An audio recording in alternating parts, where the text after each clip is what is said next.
Olá, caríssimo telespectador da Rede Século XXI, obrigado pela sua audiência. Mais um domingo em nossas vidas e nesse final de tarde, glórias e louvores sejam dados a Deus, porque estamos aqui, eu do lado de cá, do transmissor, do aparelho de TV que está transmitindo esse programa, você aí do outro lado, com seus entes queridos, talvez, para nos próximos 30 minutos conosco, aprofundar conhecimentos da nossa fé católica apostólica romana. Que bom que você é nosso assíduo telespectador.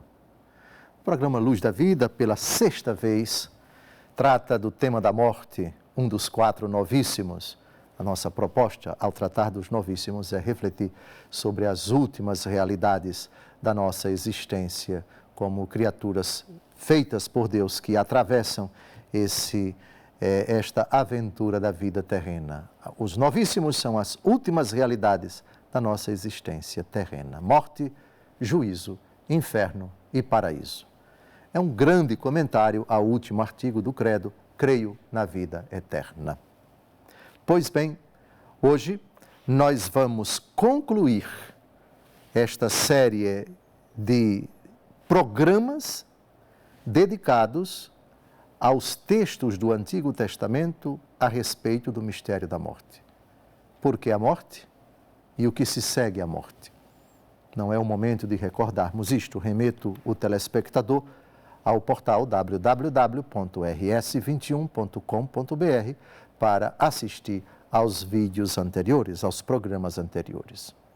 Hoje, o único texto do Antigo Testamento que será citado e comentado é o texto mais recente e que, da história de Israel, do Antigo Testamento, um texto onde aparece claramente a fé na ressurreição da carne. Nos primeiros livros do Antigo Testamento, somente para recordar, não se cogitava na fé de Israel, que ainda era muito imatura, que era ainda muito rudimentar, que pudesse existir vida após a morte. Nos primeiros livros do Antigo Testamento, não.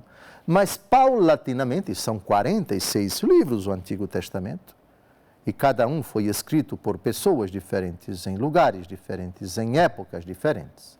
Esse texto que vamos ler agora é do profeta Daniel, é um dos livros mais recentes do Antigo Testamento, um dos livros mais tardios. Vejamos o que 2 versículos do capítulo 12 de Daniel dizem a respeito da vida eterna. Muitos daqueles que dormem no pó da terra despertarão, uns para uma vida eterna, outros para a ignomínia, a infâmia eterna. Os que tiverem sido inteligentes fugirão como o brilho do firmamento, e os que tiverem introduzido muitos nos caminhos da justiça luzirão como as estrelas, com um perpétuo resplendor. Aqui a fé na ressurreição da carne é explícita. No fim dos tempos haverá uma ressurreição geral.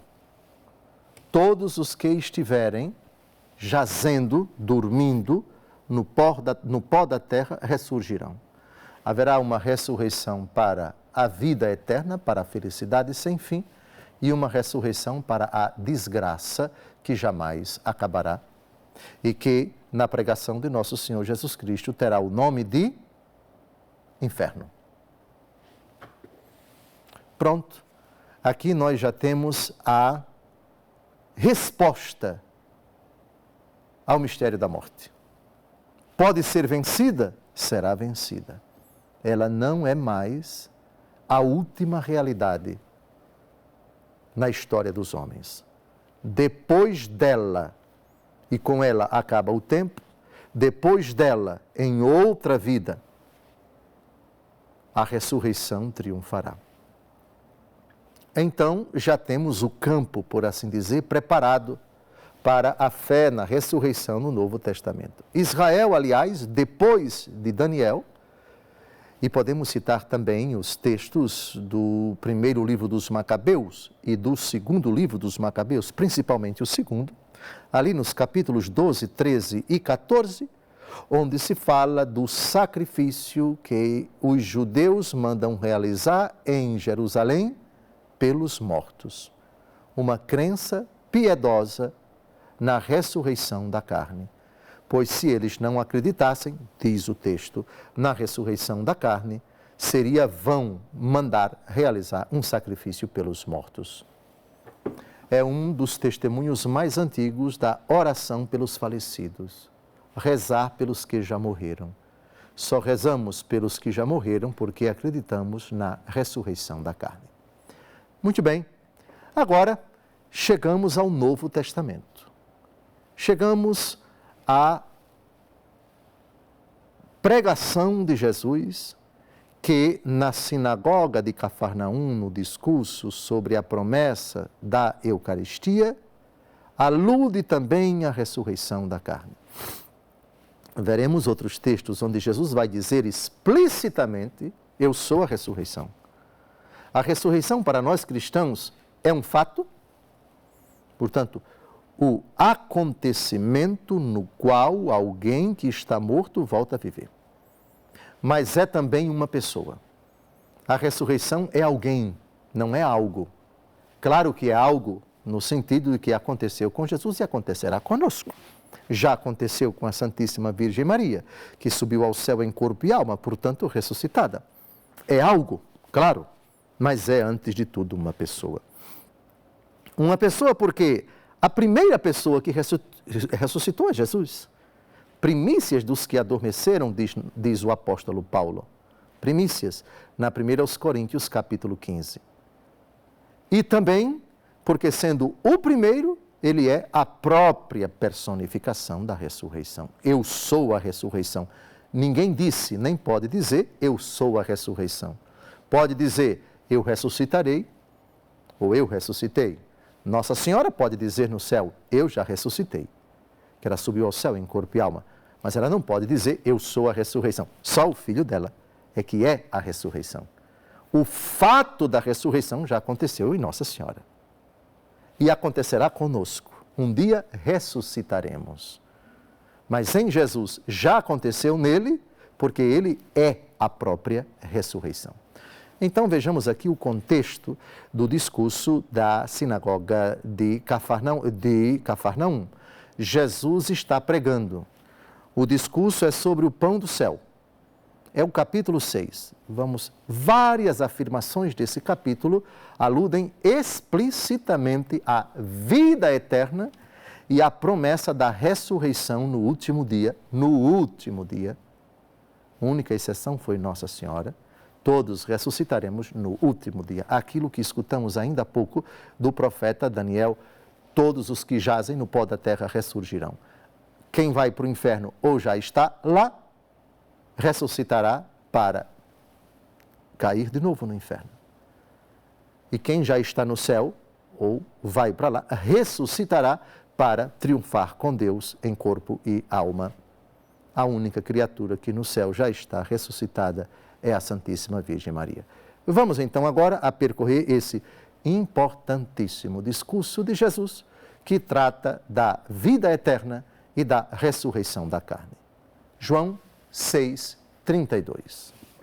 Jesus respondeu-lhes: em verdade vos digo, Moisés não vos deu o pão do céu, mas o meu Pai é que vos dá o verdadeiro pão do céu.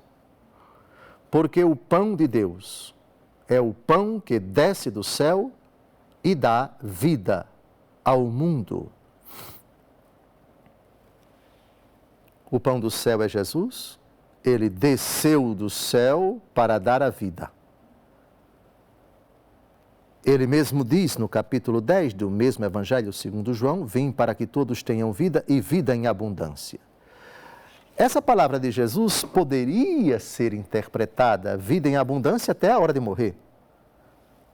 É correto interpretar assim, mas é inexato.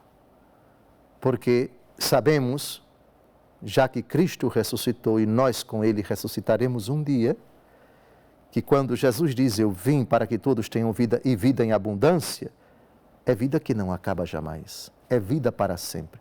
vida abundante que um dia acaba, é um pouco restrito, é um pouco incompleto, é um pouco impreciso, mas vida em abundância que não acaba jamais, vida que foi capaz de vencer a morte, de triunfar sobre ela, de ressuscitar para nunca mais morrer, isto sim é vida em abundância. Por isso, em João capítulo 10, versículo 10, vim para que todos tenham vida e vida em abundância, o sentido exato dessa afirmação, somente com a promessa de Jesus da vida eterna, da ressurreição no último dia. O pão que eu hei de dar é a minha carne para a vida do mundo. Assim, a Eucaristia é penhor da vida eterna. É garantia de que quem a come com as devidas disposições ressuscitará no último dia para viver para sempre. Mas avancemos agora outro versículo de Nosso Senhor Jesus Cristo no capítulo 6 do Evangelho segundo João. Esta é a vontade de meu Pai, que todo aquele que vê o Filho e nele crê tenha a vida eterna e eu o ressuscitarei no último dia. A fé em Jesus, crer em Jesus, garante a vida eterna e a ressurreição no último dia. Mais explícito do que isso, impossível. Aqui Jesus diz claramente, existe a vida eterna. Quem crê em Jesus já a possui. Repare que Jesus diz, tenha a vida eterna. Basta crer para já ter. Aqui na terra, quem crê em Jesus já tem a vida eterna, ainda que não em plenitude. E depois, o verbo ressuscitar, no pretérito perfeito, eu ressuscitarei no último dia. Vida eterna com ressurreição. Vida eterna e ressurreição. Não saia daí. No segundo bloco, retomaremos o belíssimo discurso de Jesus no capítulo 6 do Evangelho segundo João, a promessa da Eucaristia, que tem intrínseca relação com a vida eterna e com a ressurreição, que acontecerá somente no último dia.